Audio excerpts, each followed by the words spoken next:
우리 지난 시간에 이제 엘리야가 갈멜산에서 우상의 그 선지자들과 대결해서 승리를 하고 그 다음에 이제 하나님의 말씀대로 뭐가 내렸습니까? 이제 비가 그 땅에 내렸던 그 본문을 함께 말씀을 나누었죠.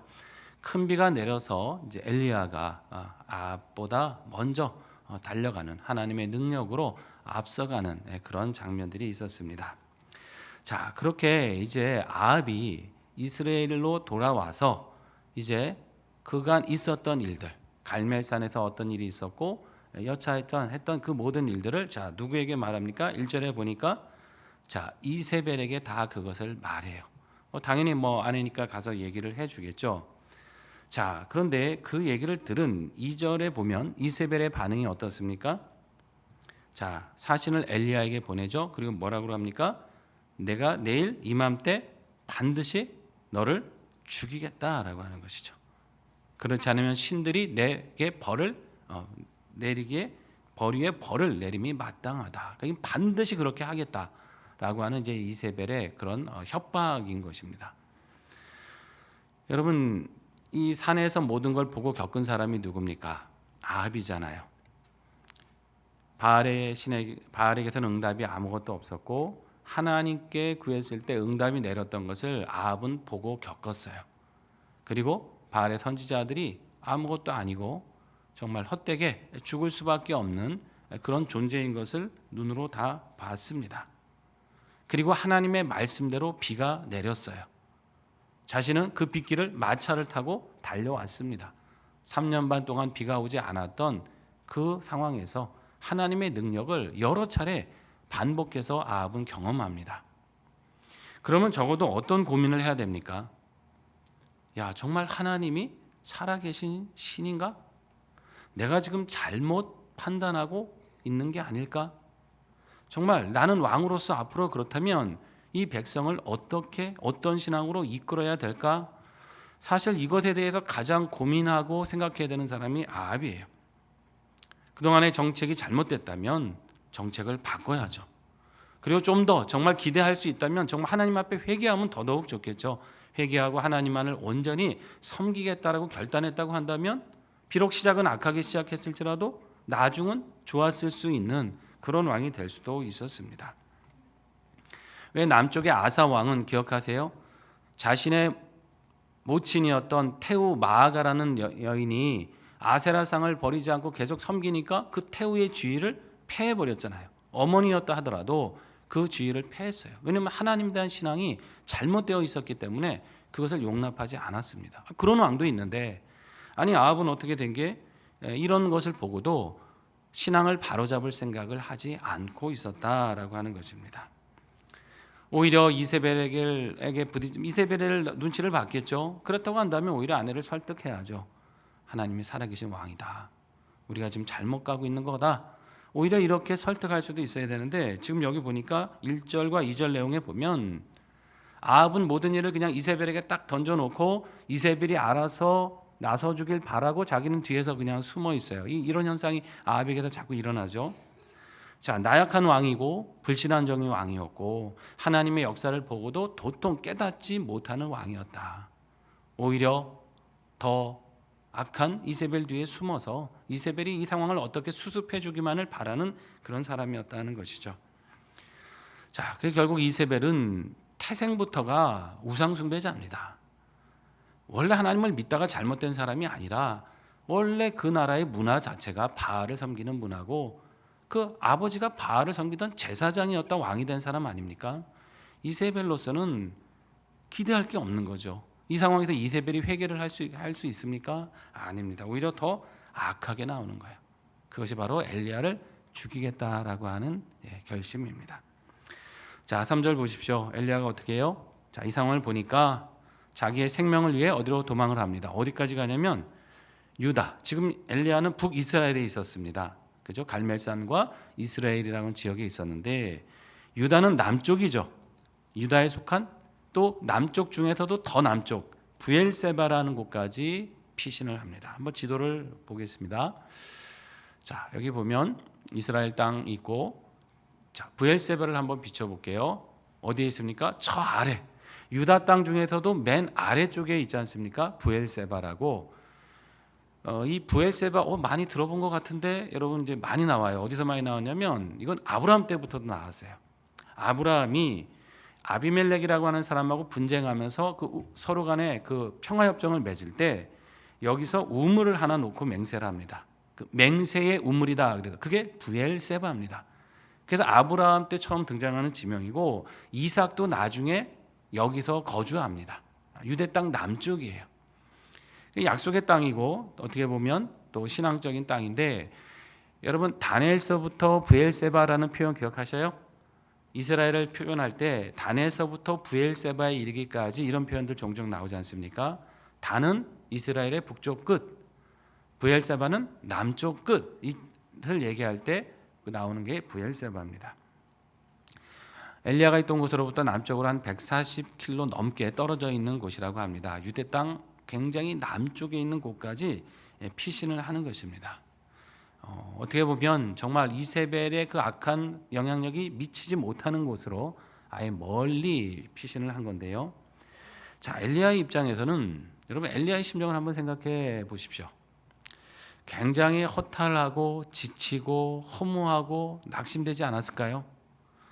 지금 어떻게 보면 자기 혼자 남았다라고 생각하는 그 하나님의 선지자가 우상 가득한 그 땅, 그곳에서 바알의 선지자들과 대결해서 승리를 했습니다. 그리고 그 바알의 제사장들을 다 잡아 죽였어요. 백성들은 하나님만이 참 신이다, 여호와다라고 그렇게 신앙 고백을 했습니다. 자연스럽게 그 다음에 기대할 수 있는 게 뭐겠어요? 이 땅에 신앙의 개혁이 일어나는 거죠. 변화의 바람이 일어나야 되지 않겠습니까? 우상은 다 때려 부수고 이제 하나님만을 우리가 섬기자. 곳곳에서 제단이 수축되고 하나님을 섬기는 예배가 회복되고 정말 그 물결이 그 땅에 일어나서 왕과 왕비라 할지라도 그것을 어떻게 하지 못하고 이제 하나님을 경외하는 그 풍토가 그 땅에 자리 잡기를 아마 엘리야는 기대했을 것입니다. 근데 어떻게 됐습니까? 영적 부흥은커녕 여전히 달라지는 게 없었어요. 아합과 이세벨은 더 기세등등하게 하나님을 믿는 신앙을 핍박하고 엘리야를 죽이려고 합니다. 자기 생명까지 지금 위험한 상황이 되고 말았다는 것이에요. 영적인 부흥을 기대했건만 이 모든 게 다 물거품이 되고 아니 이렇게 목숨 걸고 영적으로 이렇게 기도하며 싸워서 영적 승리를 거뒀는데 돌아오는 것은 여전히 위협과 악한 타락과 우상의 문화와 변화되지 않는 백성들과 왕이었다고 하는 것이에요. 자, 낙심이 되죠. 사람인지라 지칩니다. 내가 더 이상 뭘 어떻게 할 수 있을까? 이거 이렇게 해도 안 되는구나. 이 땅은 이제 안 돼. 이런 마음이 들 겁니다. 분명히 의욕 다 사라졌을 거예요. 상심했을 겁니다. 이 모든 진을 이 갈멜산에서 아마 쏟아 부었을 것인데 자신의 영적인 힘을 변화되지 않는 그 시대를 보면서 엘리야는 큰 상심에 잠길 수밖에 없었다는 것입니다. 그래서 어떻게 합니까? 브엘세바에 가서 4절에 보니까 사환은 두고 자기는 광야로 더 가요. 하룻길쯤 갔으니 얼마나 많이 걸었겠습니까?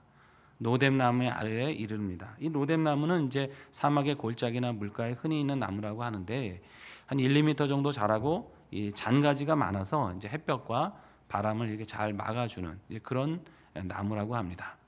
자, 근데 문제는 뭐냐면 이 나무 가서 엘리야가 뭐라 그래요? 4절에 보십시오. 뭐를 원했습니까? 죽기를 원했어요. 하나님한테 넉넉합니다. 이만하면 됐습니다. 나 충분히 할 만큼 했습니다. 더 이상 뭘 어쩌라는 겁니까? 차라리 내 생명을 지금 여기서 취하시옵소서. 죽기를 구했다. 이게 이해가 되십니까? 하나님의 사람이 가서 나 죽여달라고 하나님 앞에 이렇게 기도하는 게 여러분 이해가 되세요? 엘리야가 그만큼 큰 상심과 비관과 우울감에 빠졌다고 하는 것이죠. 이 얘기예요. 하나님 나 이제 더 힘들어서 못하겠어요. 나 할 만큼 한 거 아닙니까? 왜 더 고생시키시려고 그럽니까? 그냥 차라리 여기서 데려가세요. 보셨잖아요. 바뀌는 거 없잖아요. 그렇게 진을 다 쏟고 하나님이 큰 불로 응답을 하셨지만은 이 백성 보세요. 변화되는 거 없습니다. 저 더 못합니다. 아니 안 할랍니다. 이런 마음이 여기 들어가 있는 것이죠. 낙심, 무기력, 한없는 그런 우울감, 비관이 가득했다는 것이에요. 여러분 혹시 엘리야의 심정이 이해가 되십니까? 살아가면서 혹시 그럴 때 있으셨어요? 하나님 너무 힘듭니다. 나 이만하면 충분하잖아요. 오늘 밤 좀 데려가 주세요. 그러시지는 않았겠죠. 근데 살다 보면 그냥 넋두리처럼 그렇게 나올 때가 있잖아요. 비관되고 너무 힘들어서 하나님 저 못 버티겠어요. 저 어쩌란 말입니까? 사는 게 너무 힘들고요. 신앙으로 버티고 기도하는 것조차 너무 힘들어 죽겠습니다. 저 어떻게 해야 됩니까? 여러분 우리가 정도의 차이는 있겠지만은 살다 보면 큰 이런 낙심과 좌절을 한두 번 만날 때가 있다라고 하는 것이에요. 너무 지쳐서 기도할 힘조차 없고 정말 죽기를 구하고 싶은 그런 때가 있다고 하는 것이죠. 자, 여러분 이때 하나님은 어떻게 하셨겠습니까? 5절 말씀 보십시오. 자, 엘리야가 누워 있는데 누가 와요? 천사가 와서 하나님의 사자가 와서 어루만지십니다. 여러분 어루만진다는 게 어떤 표현이겠어요? 위로하시는 거죠. 또 새 힘을 주시는 거죠. 그렇게 괜찮다라고 격려하시고 또 권능을 주시는 것. 이게 어루만지신다라는 표현인 거죠. 그리고 하나님이 맡겨진 사명을 다시 감당해야 한다고 하는 또 그 사명을 다시 주시는 그런 모습이기도 합니다. 자, 그렇게 해서 천사가 와서 하나님의 위로로 그를 어루만지고 영적으로 다시 한번 힘을 주시는 거예요. 자, 영적인 힘만 주시는 게 아닙니다. 자, 6절 보십시오. 머리맡에 보니까 구운 떡과 물이 있어요. 육신의 힘도 회복시켜 주시죠. 지금 뭐 아무것도 먹은 것도 없고 지쳐 있을 거 아닙니까? 떡과 물을 통해 육신의 힘도 회복해 주시고 마음의 힘도 회복해 주고 계십니다. 자, 그런데요. 떡과 물을 먹은 엘리야가 어떻게 하냐면 6절에 보니까 다시 누웠어요. 일어날 기력이 없었어요. 아마 몸도 지쳤을 거고 마음도 지쳤을 것입니다. 떡과 음식을 먹고도 다시 이렇게 기력을 되찾기 힘들 정도로 너무나 지쳐 있었다. 자, 7절을 한번 보겠습니다. 우리 7절을 한번 다시 한번 읽어볼까요? 여호와의 천사가 또 다시 와서 어루만지며 이르되 일어나 먹으라 내가 갈 길을 다 가지 못할까 하노라 하는지라. 아멘. 하나님의 천사가 어떻게 해요? 또 다시 와서 어루만지셨다. 다시 찾아오시는 하나님이신 줄 믿습니다. 또다시 위로하시는 하나님이십니다. 우리 삶에 낙심이 돼서 도저히 다시는 일어날 기력이 없는 것 같아도 하나님은 다시 찾아오셔서 우리를 어루만져 주십니다. 상심한 마음을 다시 위로하시고 일으켜 주시는 것이에요. 지치고 낙심했다고 해서 외면하고 그냥 방관하시는 하나님이 아니시다는 것입니다. 우리의 삶의 자리가 그렇잖아요. 고난이라는 게 한 번 끝나면 그 다음에 바로 회복돼서 막 만사 형통이 이루어집니까? 그렇지 않을 때가 있습니다. 좀 나아지는 듯해도 또 다시 어려움을 만날 수 있고 하나의 어려움을 좀 피해가나 싶었는데 또 다른 어려움을 만날 수도 있지 않습니까? 건강의 문제 시컨 기도해서 해결받고 응답받았나 싶었는데 재정의 문제가 생길 수도 있는 것이고 또 잘 모든 게 형통한데 어떤 관계가 틀어져서 관계의 고통을 겪기도 할 수 있다고 하는 것이에요. 인생은 그 고난을 완전히 피하기가 어렵다고 하는 것입니다. 우리가 일어난 듯 해도 또 쓰러지고 다시 일어나기 힘들 것 같을 때가 있다는 것이에요. 그러나 여러분 하나님께서 다시 찾아오시는 것을 믿으시기 바랍니다. 다시 우리를 위로하시고 일으키시고 새 힘을 주십니다. 다시 일어나 삶을 잘 감당해라. 다시 힘을 내서 내가 맡긴 사명이 있지 않느냐 이거 잘 감당해라. 내가 너와 함께 하겠다. 내가 너에게 힘을 주겠다. 찾아오시는 하나님이시다는 것입니다. 여러분 우리가요 인생 우리 힘으로 사는 거 아닙니다. 하나님이 주시는 힘으로 사는 거예요. 주께서 주신 사명 내 힘으로 감당하는 거 아닙니다. 하나님이 주시는 지혜와 권능으로 감당하는 것입니다. 살다가 힘들면 우리 하나님 의지하세요. 주님 나라 위에 봉사하다가 지친 것 같을 때 하나님 바라보십시오. 우리 주님 다시 찾아오셔서 새 힘을 주시고 다시금 우리를 일으켜 주실 것입니다. 자, 엘리야가 이 위로에 힘입어서 일어납니다. 그리고 어떻게 해요? 8절에 보니까 다시 먹고 마시고 힘을 의지해서 40주 40야를 그러면 40 밤낮으로 이제 그랬던 표현인데 어디로 가요? 하나님의 산 호렙에 이르렀다. 여러분 호렙산 하면 신의 산이라고도 불리는 곳이죠. 이곳이 어떤 곳입니까? 그 옛날 하나님이 이스라엘 백성을 출애굽시키셔서 그 신의 산에 이끌어서 거기서 계명을 주시잖아요. 하나님의 백성으로 언약을 삼아 주시잖아요. 바로 하나님의 내가 너희 아버지가 되고 너희는 내 백성이 되리라고 하신 그 언약의 장소, 그 사랑의 그 관계를 맺은 그 장소가 신의 산이에요. 그래서 항상 여러분 선지자들이 늘 외쳤던 신앙이 뭡니까? 여호와께로 돌아와라. 그 언제 돌아오라는 하나님 앞에 신의 산 맺었던 그 하나님이 되시고 너희가 그의 백성이 되었던 그 사랑의 관계, 그 언약의 관계로 돌아오라. 그 외친 게 그 바로 이 신의 산 언약이에요. 이걸 항상 선지자들은 그때를 돌아가야 된다고 했던 그곳. 그러니까 어떤 곳이냐면 신의 산 하면 하나님의 은혜를 상기할 수 있는 장소. 내가 낙심하고 세상길 가다가도 다시 그 신앙을 회복할 수 있는 장소. 그게 바로 이제 신의 산입니다. 아마 하나님이 엘리야를 이곳에 이끈 데는 이유가 있으실 것 같아요. 다시 그 사명을 회복시켜 주시는 거죠. 엘리야 자체도 너무 지치고 낙심했지만 다시 하나님의 만나는 그 장소가 되어서 그 사명을 감당할 수 있도록 힘을 주시기 위해서 이곳으로 이끌어 가셨습니다. 자, 9절 보겠습니다. 여기 왔을 때 하나님이 물으십니다. 엘리야야, 뭘 물으세요? 네가 어찌하여 여기 있느냐? 자, 이 표현은 어떤 표현입니까? 하나님이 정말 엘리야가 어디 있는지 몰라서 하시는 얘기가 아니죠. 이게 무슨 말씀이에요? 네가 왜 사명의 자리에 있어야지. 왜 지금 여기 있느냐? 네가 지금 내가 맡긴 그 사명 감당해야 되는데 왜 이렇게 무기력해져서 지금 여기 있는 것이냐? 너의 사명이 무엇이더냐? 이것을 이렇게 다시 한번 자각하도록 물으시는 거잖아요. 네가 어디 있느냐? 너의 위치가 지금 어디 있느냐? 너가 지금 나를 섬기는 자리에 온전히 있느냐? 아니면 비껴 있느냐? 혹시 세상 길로 걸어가고 있지는 않느냐? 이렇게 물으시는 하나님의 물으심이다. 여러분 만약에 하나님이 네가 어디 있느냐 물으신다면 여러분 어떻게 대답하시겠습니까?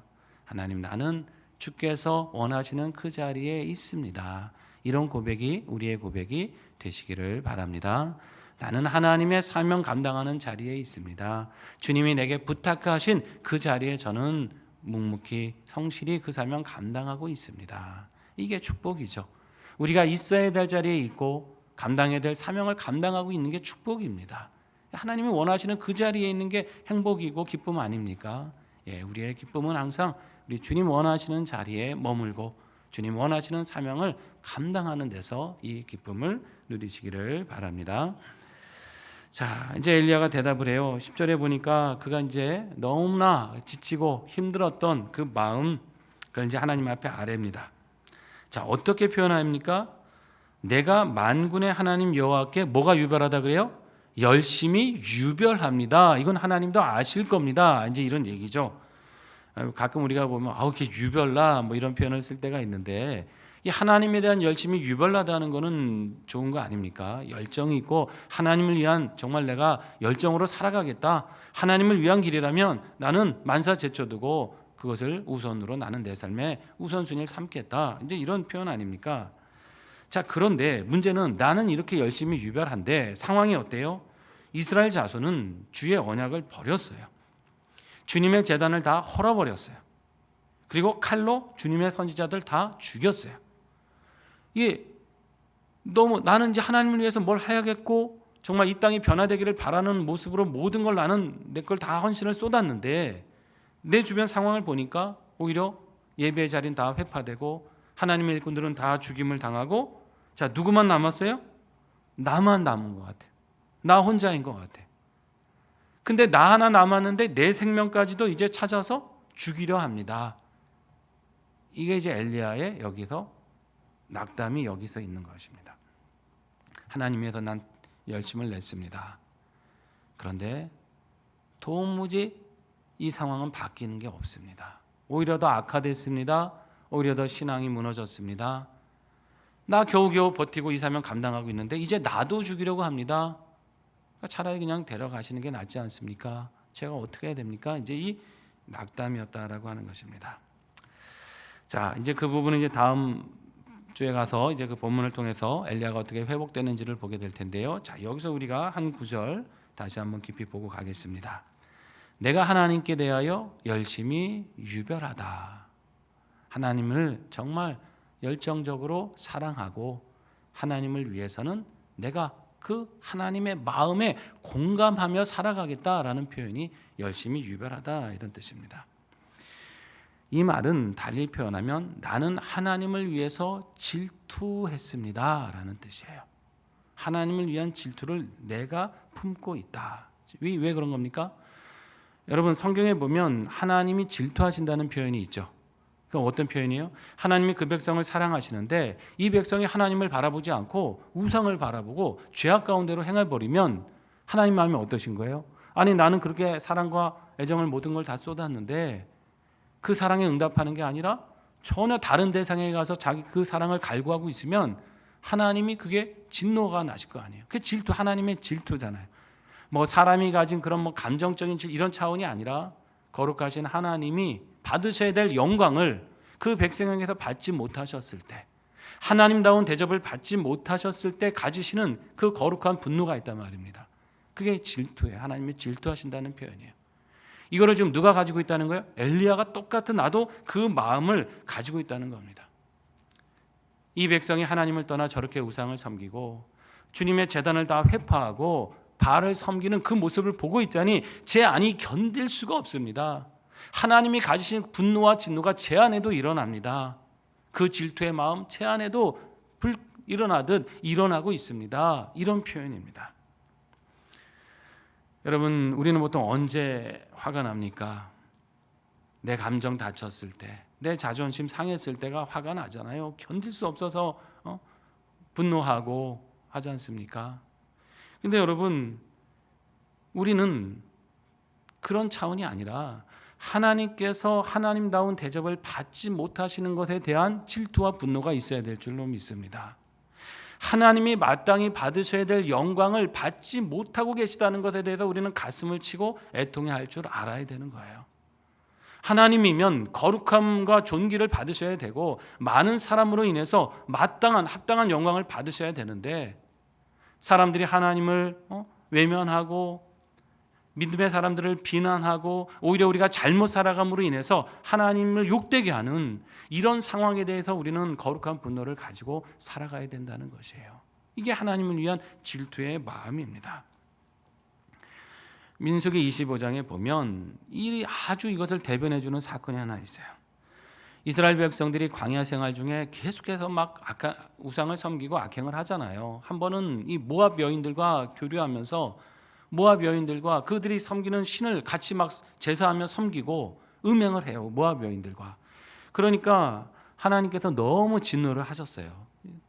참다 하시다가 그래서 이스라엘 제장 가운데 전염병을 보내버리십니다. 많은 사람이 막 죽어요.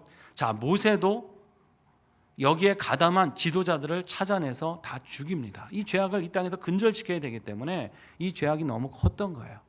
자, 그런데 그 상황을 뻔히 알고도 그 이스라엘 백성의 지도자 중에 하나였던 시므리라고 하는 사람이 있는데 이 사람이 모압 여인을 데리고 자기 장막으로 들어갑니다. 지금 전염병으로 사람들이 죽고 있고 지도자들 색출해서 그 죄악을 근절시키고 있는 마당에 모세도 두려워하지 않고 하나님도 두려움이 없는 거예요. 이 시므리라는 사람이 모압 여인 데리고 자기 장막으로 들어가는 거예요. 그러는 건 근데 이때 아론의 손자였던 제사장이 아론 아닙니까? 아론의 손자였던 누군지 기억나세요? 비느하스라고 하는 청년이 있었어요. 이 청년이요 창을 들고 들어가서 그 장막 안에 있던 둘을 그냥 창으로 위에서부터 찔러서 둘을 죽여버립니다. 아니 제사장의 손자가 왜 살인을 할까?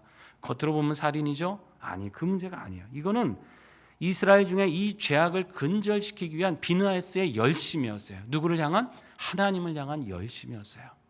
하나님께서는 그를 이렇게 말씀하십니다. 민수기 25장 10절부터 말씀인데 같이 읽어보겠습니다.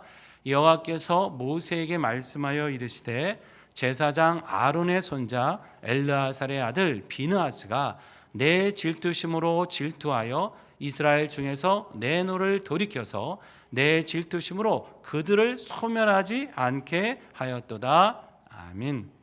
자, 비느하스가 가졌던 마음이 어떤 질투였다고요? 내 질투심, 하나님의 질투심으로 질투하였다. 그래서 내가 이스라엘을 다 멸하지 않도록 막아주었고, 즉 내 노를, 내 분을 풀게 했다. 나의 마음, 하나님이 정말 쏟아내고 싶은 그 마음을 바로 비느하스라고 하는 청년이 그 마음에 품고 행했다라고 하는 것이에요. 하나님 너무 그것을 어떻게 보면 기뻐하신 거죠. 기억하신 거죠. 그리고 나서는 어떤 약속을 주시냐면 이제 비느하스 그 자손 대대로 이 제사장의 직분을 대대로 끊이지 않도록 하겠다고 하시는 평화의 언약을 주십니다. 그 이유가 뭐겠어요? 비느하스의 마음에 뭐가 있은 거예요?